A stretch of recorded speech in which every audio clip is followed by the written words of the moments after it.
Hello everyone, welcome back to my channel. I hope you always stay healthy, and thanks for watching this channel. Today we will talk about the B-21 Raider is on time and on budget. That's a miracle.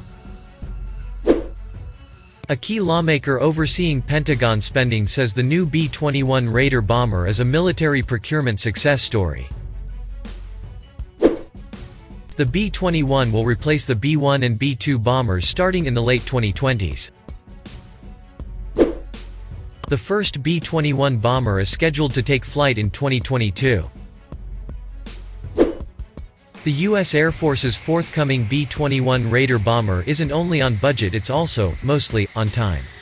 That might as well be a miracle in the messy world of military hardware procurement. The B-21 Raider is the Air Force's next strategic bomber. The bomber, which outwardly resembles the B-2 Spirit stealth bomber, will replace both the B-1 Lancer and B-2 Spirit.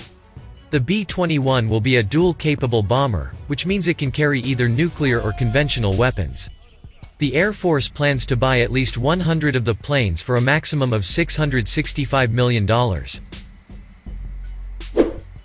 Military procurement programs of all flavors tend to take longer than anticipated and cost more than estimated. The U.S. Army, for example, spent 6 years finding a replacement for the M9 handgun, finally picking the M17, M18 series of handguns in 2017. The Air Force's KC-46A Pegasus tanker, meanwhile, is 7 years behind budget and costs $4.6 billion more than originally quoted. But there's one ray of hope in the Pentagon budget, and it's seemingly in the most unlikely of places. Adam Smith, D-Wash, the chairman of the House Armed Services Committee, recently said the B-21 is on time, on budget, and they're making it work in a very intelligent way, according to Breaking Defense. Speaking at a recent think tank event, Smith also said he was relatively upbeat about the B-21 program after the delays and overruns of the F-35 Joint Strike Fighter, and cautioned that things could quickly go sideways once the airplane started flying. It's fair to say most people expected the B-21 to blow its timetable and budget. Armed warplanes are among the most notorious military spending programs, and adding a nuclear capability tends to exacerbate both. The B-2 famously went over budget in the late 1980s and early 1990s, though a major part of that was a late-stage redesign that required the plane to be capable of low-altitude flight.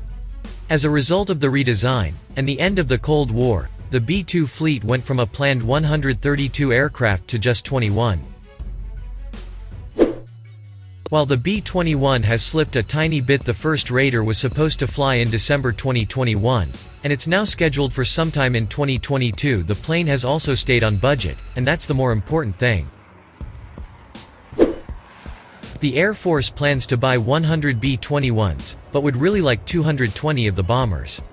If the plane can stick to schedule and not break the bank, that would help the Air Force make the case for a larger fleet.